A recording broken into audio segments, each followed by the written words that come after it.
निलेश राणे आणि भास्करराव जाधव समर्थकांमध्ये काल चिपळूणमध्ये जोरदार राडा झाला होता। भास्करराव जाधव यांच्या कार्यालयाच्या समोर हा राडा आणि दगडफेक झाली होती।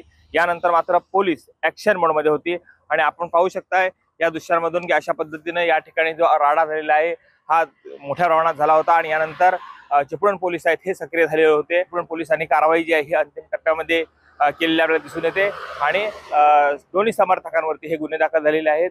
200 ते 300 जणांवरती गुन्हे दाखल करण्याचं काम हे चिपळूण पोलिसांनी केलेलं आहे। मात्र तपासाची दिशा ही विविध अँगलनं तपासली जाते आहे, कारण दगडफेक झालेली आहे त्यावेळेला मुंबई गोवा हायवेवरती दगडफेक झालेली आहे, कार्यालयाच्या समोर दगडफेक झालेली आहे आणि एवढ्या मोठ्या प्रमाणात दगड आले कुठून याचा देखील पोलीस तपास सुरू आहे। मोठ्या प्रमाणामध्ये झालेली दगडफेकीनंतर हे दगड फेकण्यासंदर्भात पूर्व नियोजित कोणता कट होता का या दृष्टिकोनातून देखील तपास चालू आहे। सध्या मात्र 200 ते 300 लोकांवरती गुन्हे दाखल झालेले आहेत आणि पुढील तपास जो आहे ह्याची दिशा आहे ही स्पष्ट होताना दिसते। मात्र अजूनही काही कार्यकर्त्यांवरती कारवाई होण्याची शक्यता आहे। दोघांमधली वाचावाची जी आहे ही पाहायला मिळत होती।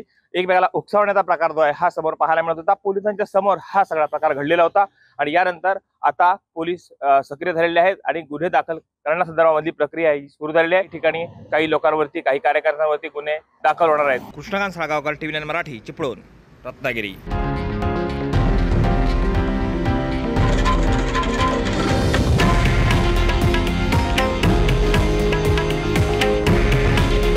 हे आहे देशातील नंबर 1 न्यूज नेटवर्क आणि आपण पाहत आहात TV9 मराठी। काळजी तुमची, हित महाराष्ट्राचं।